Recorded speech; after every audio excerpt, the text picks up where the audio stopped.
Hey, hello everybody. Welcome back, and welcome to what I'm planning on doing as a regular feature, Marvel Cinematic Saturdays. So, I do like the Marvel Cinematic Universe. I do like those movies. I enjoy them, and a lot of people ask me about them pretty regularly. So I figured that I would just watch through the entire MCU, all the movies anyway. I'm decided on whether I'll watch any of the shows or not. See how, or whether I'll watch them for like this thing. Undecided if I'll watch any of them for the sake of this series. But yeah, the movies. I'll watch through all the movies and give my thoughts on each one. Um, Not going to be like a review or anything like that. Not even really a reaction. Just gonna give a few thoughts and opinions, and also compare them to the comics, because the comics is where I'm really interested. That's my main passion. So yeah. So first up, 2003's Hulk, by directed by Ang Lee, which I know is not actually strictly part of the MCU. Came out about 5 years before Iron Man, and it doesn't really count. But you know, it's my series. I can make my own rules. So yeah, movie had starred Eric Bana as Bruce Banner and Jennifer Connelly as Betty Ross, and then Nick Nolte as Bruce's father, David. And on the whole, I find it not a bad movie, to be honest. Um, Not great. I mean, there's definitely a lot of problems with it.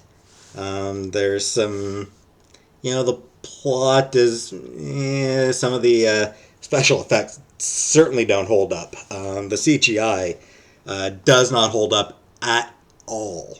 It looks terrible today.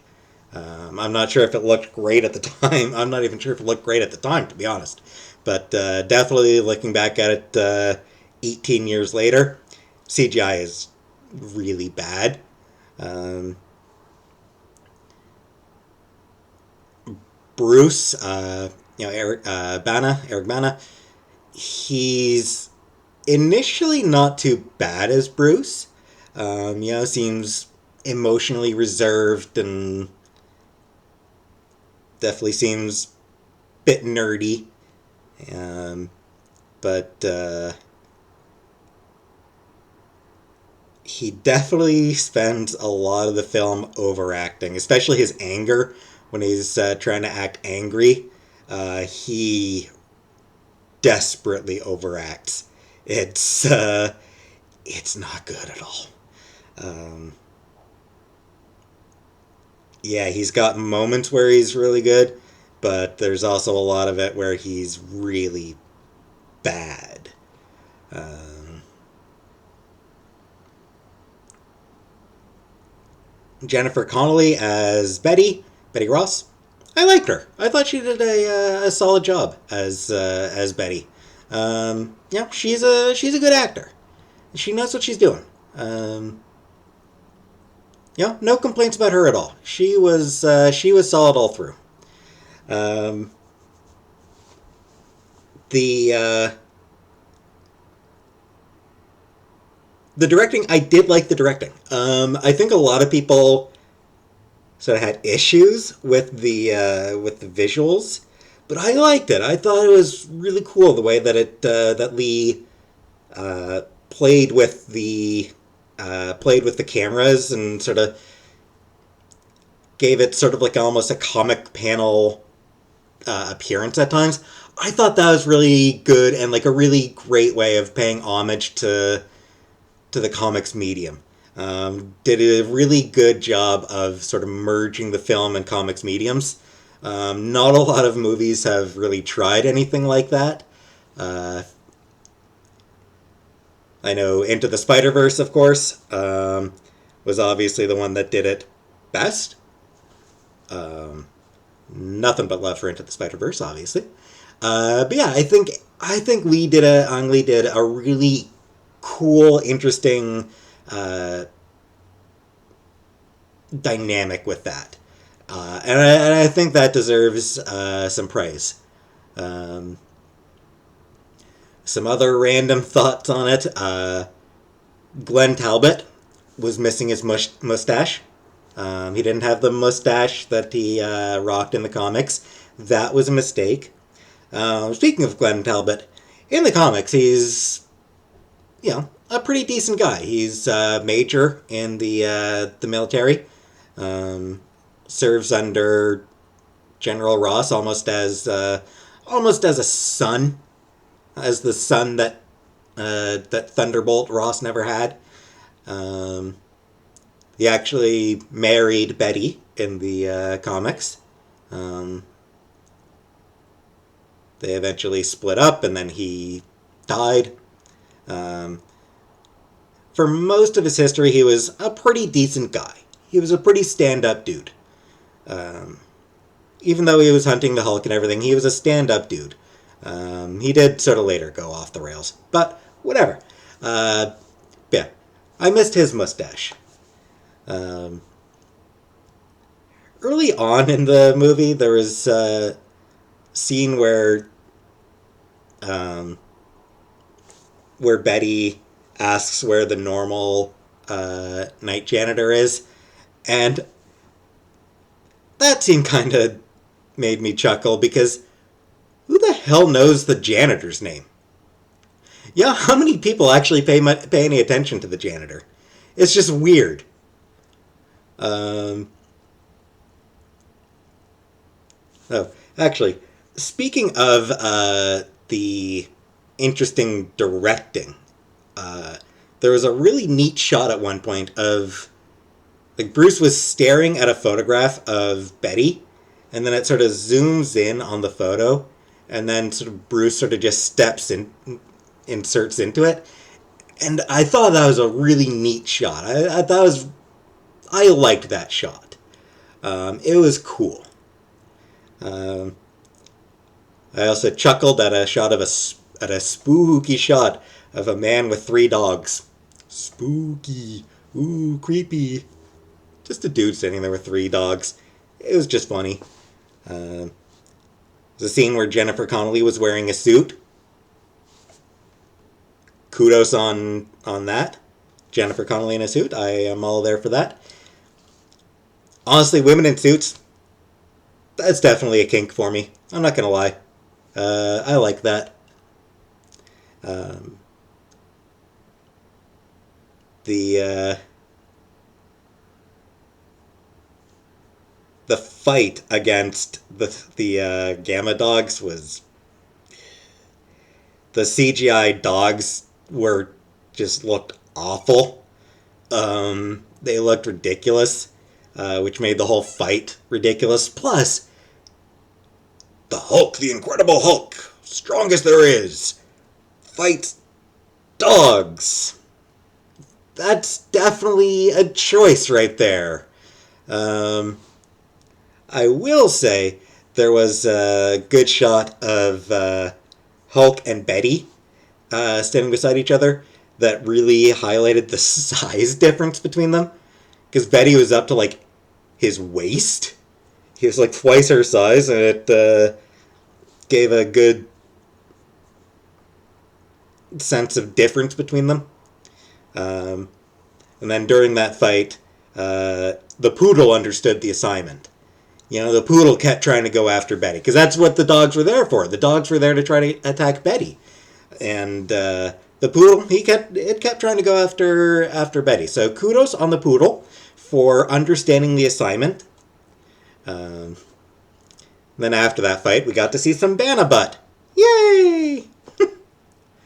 um, when when Bruce was taken to the Hulkbuster base,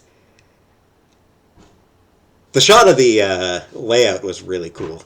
Um, Very much, a comic book type of shot. I really dug that, but it's just hilarious how cautious they were.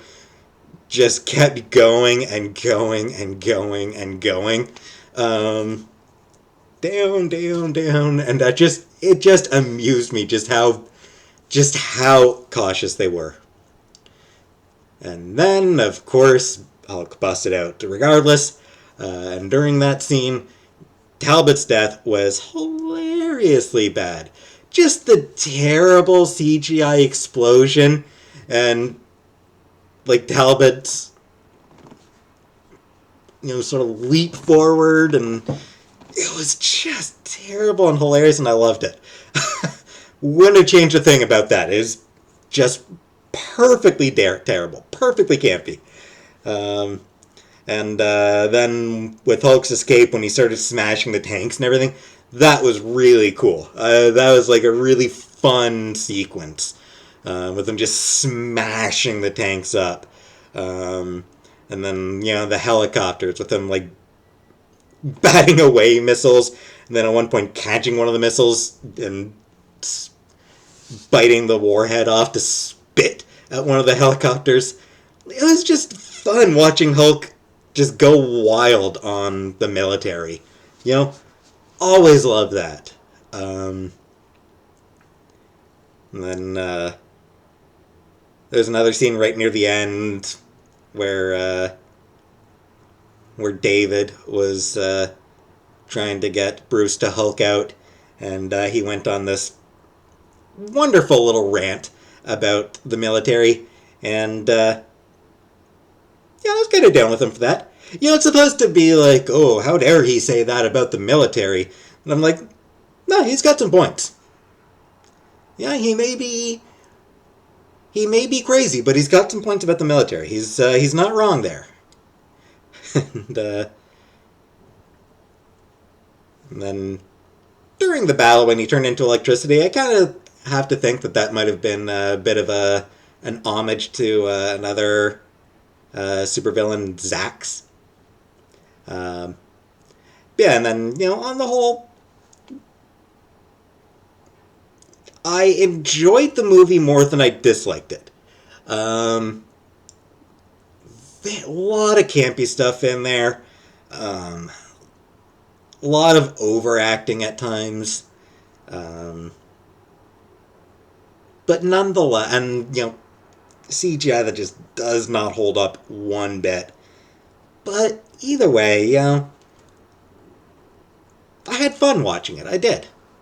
Um, Comics are still better, of course. Speaking of comics, Hulk, of course, was co-created by Jack Kirby and Stan Lee. One thing I will say whenever I talk about the comic versions of the movies, um, a lot of the characters were co-created by Stan Lee. Whenever a character was co-created by Stan Lee, there's two versions of how that character came to be. Stan Lee's version and the artist's version. Now, I love Stan Lee. Stan Lee was great. He was just so charismatic. You couldn't help but love the guy. But he had a, let's say, loose relationship with facts at times. Um, the guy was a storyteller, and he never missed an opportunity to tell a good story, which often meant telling stories about the characters about how the characters were created, which weren't always true. There were a few times where he did a straight up lie about where his inspiration for certain characters came from, or his interpretations of certain characters came from. Um, like when he claimed that he'd intended a character to be gay, which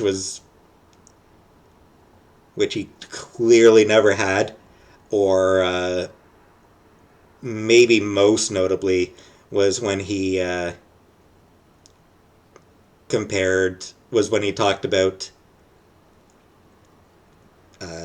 Xavier and Magneto being King and Malcolm X, which was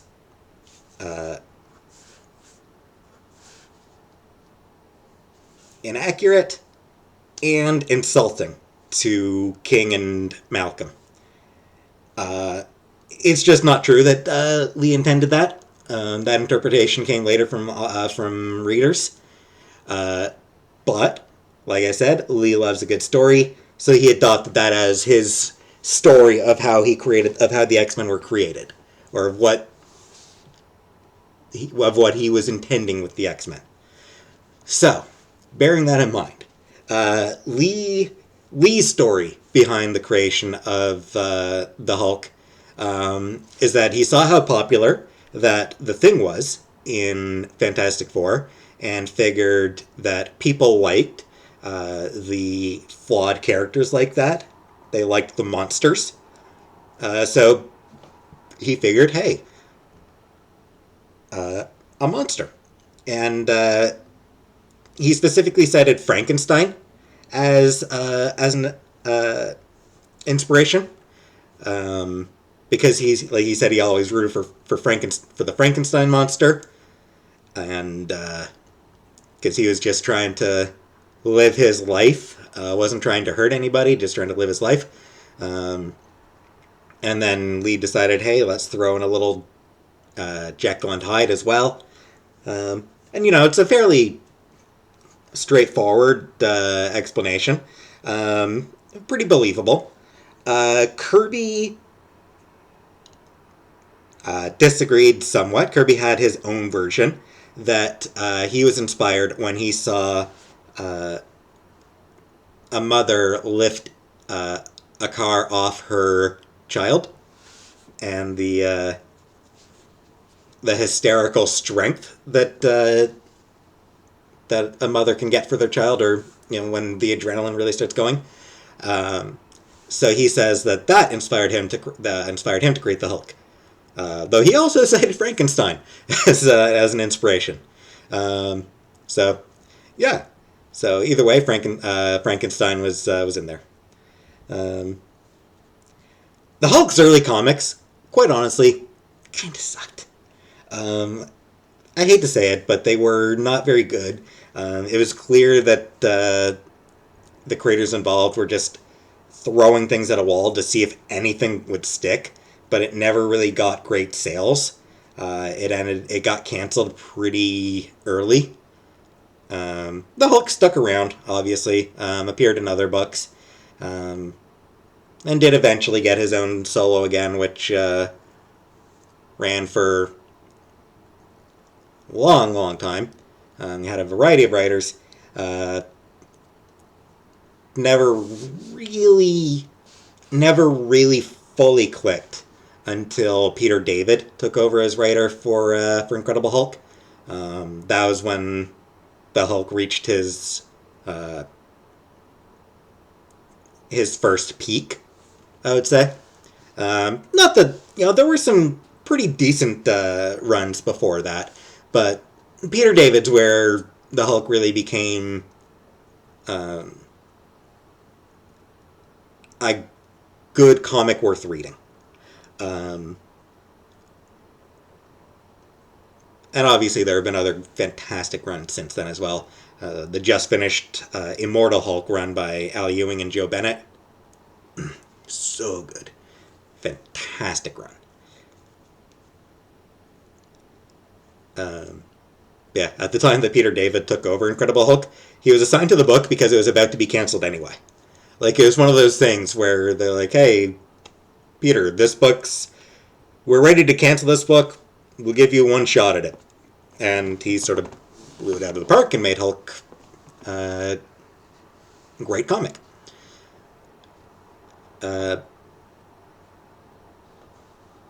The movie adapted his father, David Banner, into the Absorbing Man, who is, in the comics, is Carl Crusher Creel, a killer who was given magic by Loki that allowed him to transform into any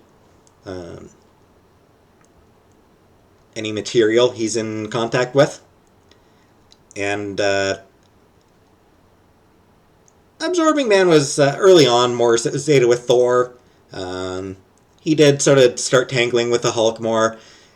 Absorbing Man's honestly a fun character because he doesn't really have any grand ambitions, but his power means that you can sort of set him up against any superhero, and it'll make for a fun story. He even fought Dazzler,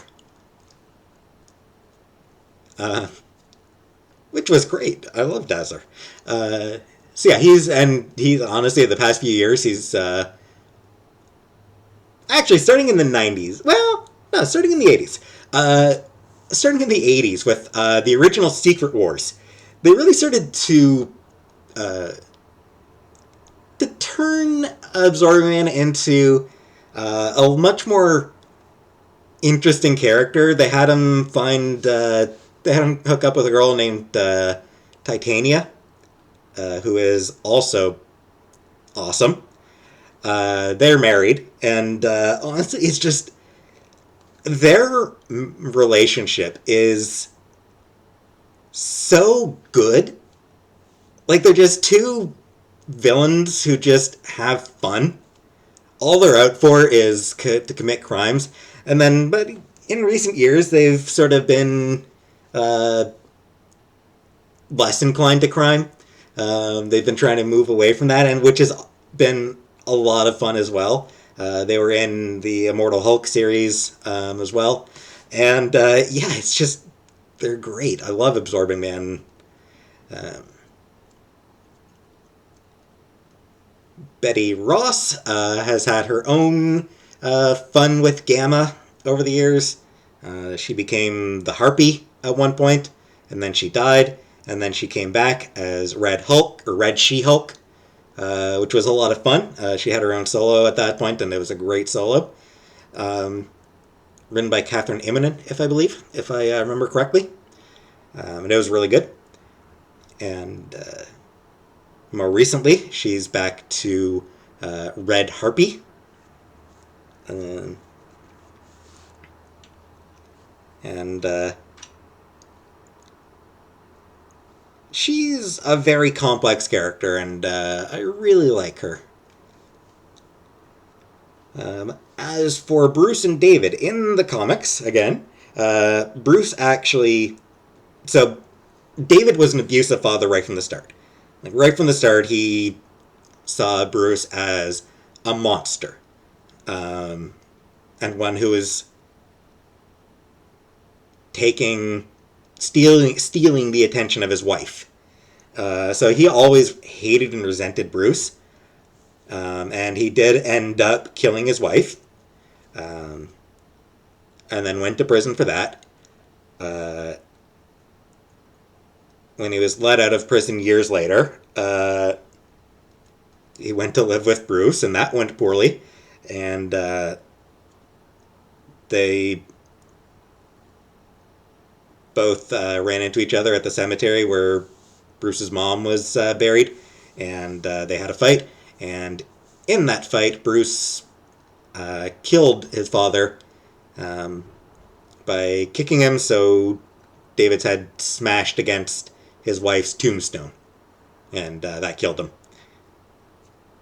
Which was really good story when that was revealed. That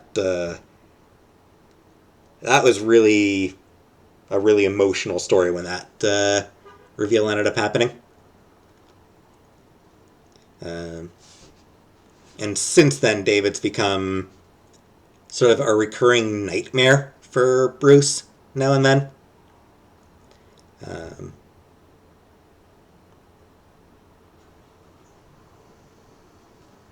let's see, what else? What else? No, I did like the cameos of Stan Lee and Lou Ferrigno in the movie. That was really fun cameo of them as security guards. Um, one thing the movie did kind of miss was Rick Jones. Uh, in the comics, Rick Jones is a pretty major character. He's teamed up with a lot of different heroes. Um, been a superhero himself now and then, and was Bruce's best friend for a long, long time. So, kind of a shame that he wasn't able to make it into the movie, but I do understand why. The story they were doing, adapting Hulk's origin so that rather than a big bomb, it was medical experiments that with where an accident occurred. Um, they couldn't really have a teenager in there, and Rick Jones as a scientist. I don't think anyone wanted that. Still, Rick Jones not being able to make it into the MCU, kind of a shame. Just because he, like I said, he was a big part, major character in the comics.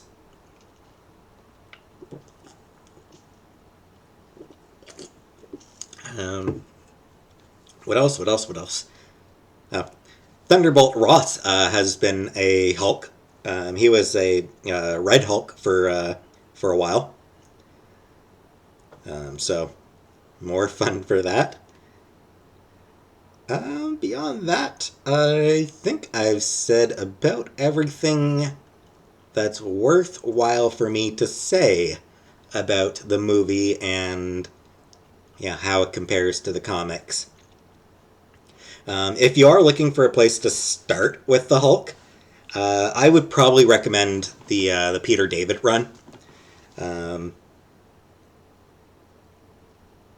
the Ewing Bennett run, the Immortal Hulk, phenomenal as it is, I feel like that one does bank a lot on readers being at least somewhat familiar with some of the characters and concepts. Um, Peter David's run sort of does a little bit as well, but less so.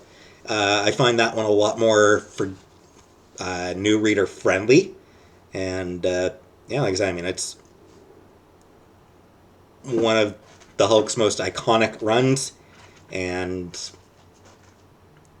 was just phenomenal stuff, almost all the way through. Um, so that's probably where I'd recommend starting if you wanted to get into the Hulk. And I mean, obviously, just go on Marvel Unlimited. There's Hulk, plenty of Hulk series on there, so you can see if there's any of the other ones that sort of catch your fancy. Uh, really, no wrong place to start. Honestly, it's just grab a comic and just roll with what's on the page. Is what it really comes down to. Just trust the comic to tell you what you need to know when you need to know it.